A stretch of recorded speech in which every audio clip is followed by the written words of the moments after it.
who are new to this handstand thing because it's going to lengthen your legs, allowing for you to kick up with ease, but it's also going to freak you out because it's going to take you into that handstand a little quicker, right? But with all of the tools that you already have, this might help you get into it in a way that's less effort, so that once you're up there, you can hold it a little longer. So if you're at the wall, forearms distance. If you're not at the wall, just make sure you're not going to kick anybody and come out. A lot of times, this is really a basic idea, but you don't want to step up and then come down yet, just in case, right? So both feet, one on the ground, one on the block, then hands down, okay? Now, hands, we still have the same alignment going on here. No less than a ruler's distance between your foot and your hand, but you also don't want to be in down dog because then your hips have to travel too far. So it's like the standing splits, okay? Some of you might need to bend that standing leg knee, that's fine, but before you hop up, I want you to come onto the ball of the foot. Okay, so you're not hopping from a flat foot. You're hopping from the ball of the foot, and then you're lifting your butt over your shoulders already, okay? So instead of using this like low to the ground momentum to kick up, I want you to try to kick up with the lightest amount of pop.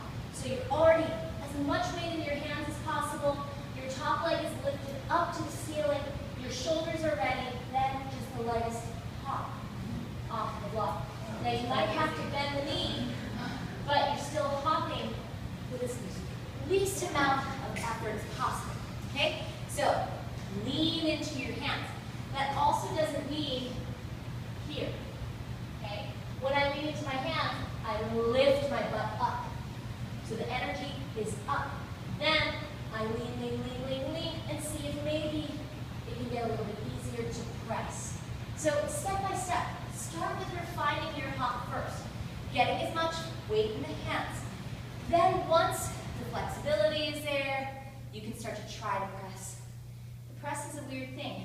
Guys do it a little differently, girls do it a little differently. What I see guys teach is, and this is not wrong, it's just different, is ribs in and rounding the back, okay? What works for me is a little bit of melting of my chest, then my ribs in, then I lift, okay? So if you're working on the press, we'll come around and help you because everybody's a little bit different. That press is a little more accessible than the others. There's another one with wide legs that I really like. Okay, take your feet wide.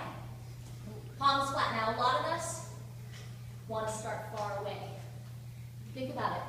If you're here, how are you going to press your hips over your shoulders? So remember, press is hips stacking. Yeah. So you want to prep yourself just like you just did. So hands close. Close enough that you can shift your weight into your hands, lift high up on the toes, melt the chest or not, ribs in, and see if you can begin to get less and less weight on the feet. I'll let guys take over for the straight leg press. All right, so we know that pressing, stacking our hips over our shoulders, shoulders over the wrists. So it's basically trying to put as much weight into your hands with your bones already stacked so that your legs come up fairly easily. That's why you've added height to your legs, right? You're going to do the two-legged press. The hardest press is two-legged. Actually, the hardest press is really from a back bend up to handstand. This, yeah, there are people that can press it up. But pressing with your legs wide, much easier because of the rotation of the hips. You can actually move your thigh bones around your body. It's much easier to bring your legs up. So that's definitely the way to start.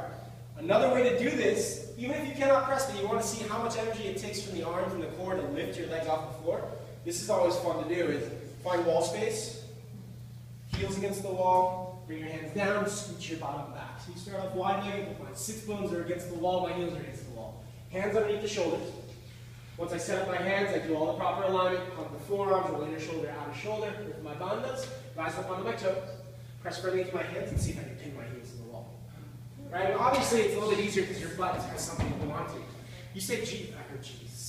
But you can do this. It's actually, it's tough, and it teaches you how much you actually have to push through the hands while lifting your belly, lifting your hips up. But that's stage one. Stage two would be putting your feet on blocks, learning how to roll up on your feet and get your hips up and over. Last one is pressing. You don't need 2 blocks, you only need 1. But from basically a standing forward fold. Uttanasana, get your feet on the blocks. Right? Forward fold. Plant your palms again. The hands aren't here because look what happens when my hands go here. My hips stay back and I'm not aligned anymore. You want to get fairly close so that you feel like when you rise up on your tippy toes, your hips come up. And as I come up, I'm trying to keep my fold as long as possible. I'm actually keeping my thighs moving into my abdomen as I move my pelvis over. Once my hips are over, my legs coming up feels easy. If I try and lift my legs with my hips still behind me or not stacked, it's going to feel like a lot of weight to lift my legs up. So watch.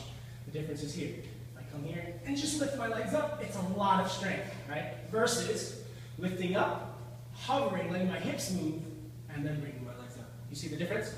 Yeah? So, and then if you can keep your hips up, that's what starts to create the energy to be able to just go back and forth. If your hips can stay high, then the ability to move your legs around or move any which way you want becomes easier. As long as I can keep my hips up, then my feet can hover. Right? It's always going to be a work in progress, most definitely, but using the block underneath your feet for that press, very beneficial.